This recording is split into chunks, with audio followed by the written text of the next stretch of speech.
If you can't tell, this week I am not recording from my bedroom because today I came home. It's over. Oxford's officially ended for me and I'm absolutely devastated about it.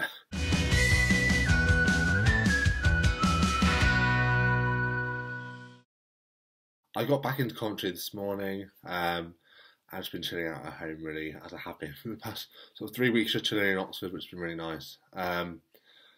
But it's been a pretty, I guess, emotional few days. I sort of see people for the last time, say goodbye to them, and it's began to dawn on me that I've actually got to the end of my degree, which I think I was in denial about for quite a long time, despite going through the hell that is finals. But now I'm home, I guess it's more real. I still have a ball to go to next week, next Friday, so that's like my buffer to sort of calm myself down. It's not quite the end yet. I've still got that to come. But apart from that, I'm done and dusted. I've left Hughes, and that's it.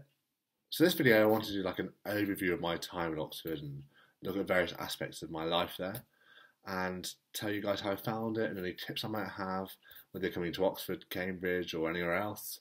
So university experience is often it's often quite unique to the university you go to, but there are lots of different avenues that are very similar. So hopefully the tips are quite universal. So I thought I'd talk a bit about the academic side of uni, because obviously that's probably the most important part of why you're there, why you're paying so much money every year.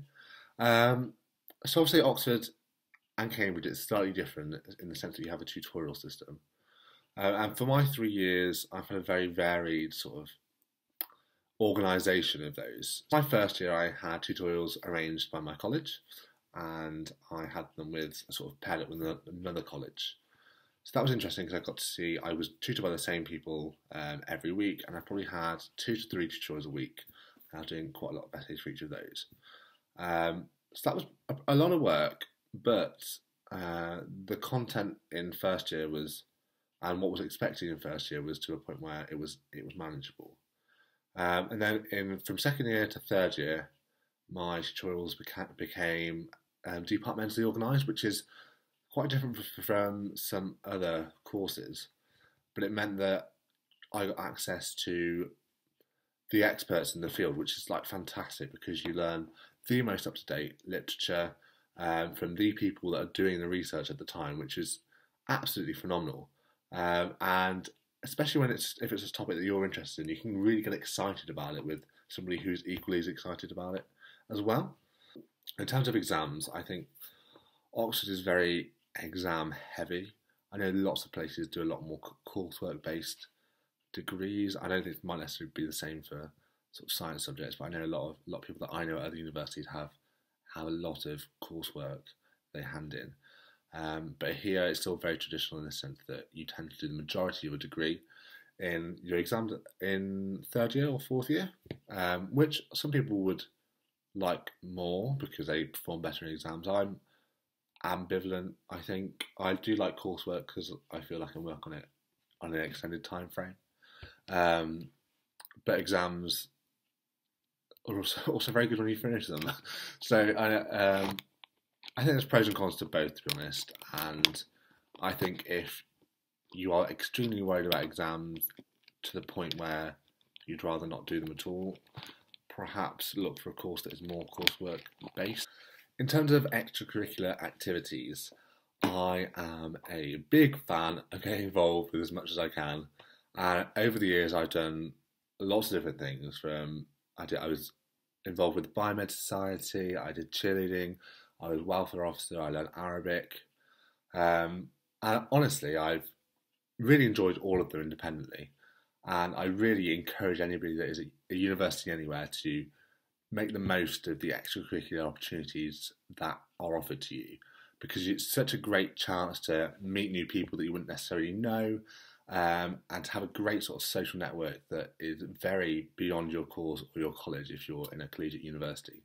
And it really does sort of broaden your horizons. It gives you new skills that you wouldn't necessarily just get from your degree. For example, cheerleading gives you quite a few sort of athletic skills that doing biomedical sciences doesn't, as you might expect.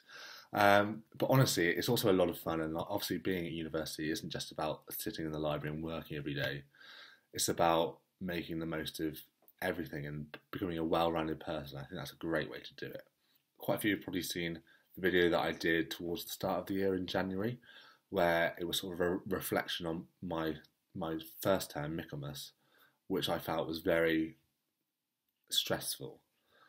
So what I did in classic Josh Newman style is overloaded myself with extracurriculars on top of my academic performance, and it was really hard, and it's something that I'm getting better at, is managing my time and not taking on too much.